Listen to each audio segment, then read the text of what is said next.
Správy televízie Severka. Vo štvrtok pred 7 hodinou ráno došlo na zástavke Jaseňova v Žiline k technickej poruche na trolejovom vedení spôsobenej zaseknutím zberačov trolejbusu. V dôsledku tejto udalosti sa stal tento jazdný úsek pre trolejbusy neprejazdným. Následné obmedzenie dopravy spôsobilo vynechanie niekoľkých spojov. Trolejbusy medzi Solinkami a Vočincami tak nahradili autobusy. Problém nastal najmä pre ľudí, ktorí išli do práce.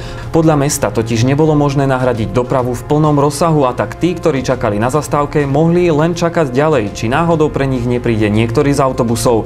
Verejná doprava v Žiline bola ochromená ešte niekoľko nasledujúcich hodín.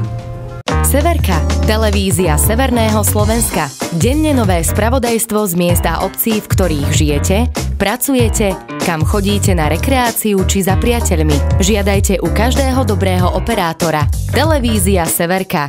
To, čo nás spája. Viac informácií na www.severka.tv.